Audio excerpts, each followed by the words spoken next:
प्रधानमंत्री किसान सम्मान निधि योजना में जुड़े हुए किसानों के लिए एक बहुत ही बड़ी और बहुत ही महत्वपूर्ण जानकारी है।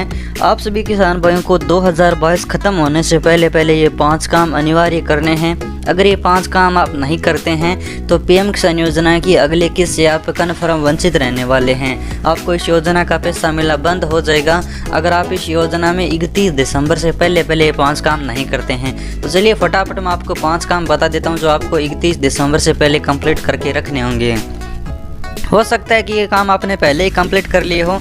जैसा कि सबसे पहला और पीएम किसान योजना में यह काम बहुत ही महत्वपूर्ण है। तो यहाँ पर आप देख सकते हैं eKYC mandatory for registered farmer. PM किसान योजना में जितने भी रजिस्टर हैं उन सभी किसानों को eKYC करनी होगी। eKYC OTP के माध्यम से कर सकते हो, CC के माध्यम से कर सकते हो। OTP के माध्यम से करना चाहते हैं तो यहाँ पर अपना आधार नंबर डालिए, मोबाइल नंबर डालिए, OTP आएगा और 2 मिनट के अंदर आप eKYC कर सकते हैं। ये काम सभी किसानों के लिए बहुत ही महत्वपूर्ण अगर आप इस योजना का रेगुलर फ़ायदा लेना चाहते हैं। तो दूसरा काम आपको करना होगा, आपको अपने बैंक में जाकर आधार NP से लिंक करना होगा। जिन किसान भाइयों के बैंक में आधार NP से लिंक है वो जल्द से जल्द अपना आधार NP से लिंक कर लें, वरना सरकार अब जो आपको आधार बेस पर पैसा देने वाली है वो आपको 1 भी रुपया नहीं मिलेगा। पहले अकाउंट बेस पर पैसा आपको मिलता था, लेकिन अब आधार बेस पर सरकार पैसा देने वाली है। इस योजना का बहुत बड़ा बदलाव इस योजना में सरकार ने किया है। तो आप सभी अपने बैंक में जाकर आधार NP से लिंक ज़रूर कर लें। अगर आपको लिंक नहीं करना है तो ऑनलाइन और ऑफलाइन दोनों तरह से आप लिंक कर सकते हैं, घर बैठे लिंक कर सकते हैं। जैसे सर्च करोगे क्या क्या डॉक्यूमेंट लगेंगे, किस तरह का प्रोसेस होगा, तो यहाँ पर आपका इस तरह से लिंक हो जाएगा और ये प्रोसेस सब कुछ यहाँ पर बताया है। और अगर आप ऑफलाइन करवाना चाहते हैं तो ऑफलाइन में यहाँ पर फॉर्म दिया हुआ मिल जाएगा, फॉर्म यहाँ से डाउनलोड कर लीजिए और आप अपने बैंक में जाकर आधार NP से लिंक ज़रूर करवाएं। अगला काम आपको कंप्लीट करना है जो 31 दिसंबर से पहले बहुत ही महत्वपूर्ण है, वो है आपको अपने स्टेटस में लैंड सीडिंग जो नो लिखा हुआ है इसे आपको यस करवाना होगा।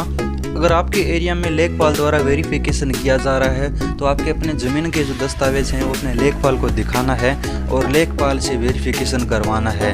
लेखपाल अपने जो ज़मीन के दस्तावेज वो देखकर आपका कुछ आधार नंबर लेगा और आधार लिंक करेगा, डिटेल मैच करेगा, उसके बाद आपको अपने दस्तावेज वापस दे देगा और आपका लैंड सीडिंग जो नो है उसे यस करवाना होगा, वरना आपको पैसा नहीं मिलेगा और आप अपात्र किसान माने जाओगे पीएम किसान योजना में, क्योंकि सिर्फ ज़मीन वाले किसानों को पैसा मिलता है पीएम किसान योजना का। अगर आपका लैंड सीडिंग नो है तो आपके पास ज़मीन नहीं है, सरकार ये मान रही है। तो आप अपने ज़मीन के दस्तावेज लेखपाल को दिखाएं, वेरिफिकेशन करवाएं।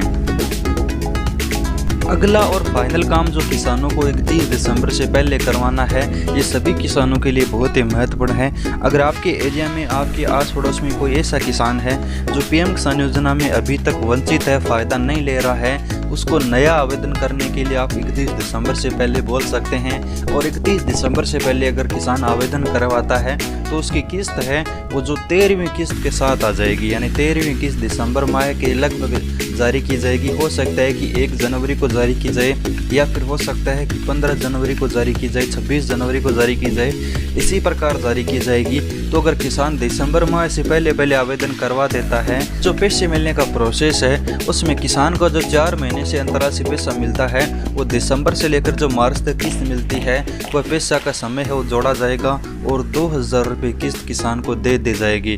वरना अगर किसान जनवरी में फरवरी में आवेदन करवाता है उस स्थिति में किसान को अगली 14वीं किस्त के समय है वो पैसा मिलेगा।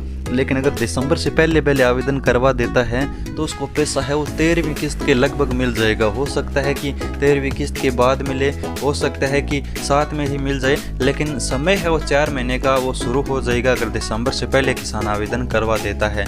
तो यही थी महत्वपूर्ण 5 अपडेट जो किसानों को अभी करवाने ज़रूरी हैं। अगर ये काम किसान नहीं करवाता है तो पीएम किसान योजना का पैसा बंद हो सकता है। अगर आपको जानकारी अच्छी लगी तो वीडियो को शेयर और सब्सक्राइब जरूर कीजिएगा। धन्यवाद।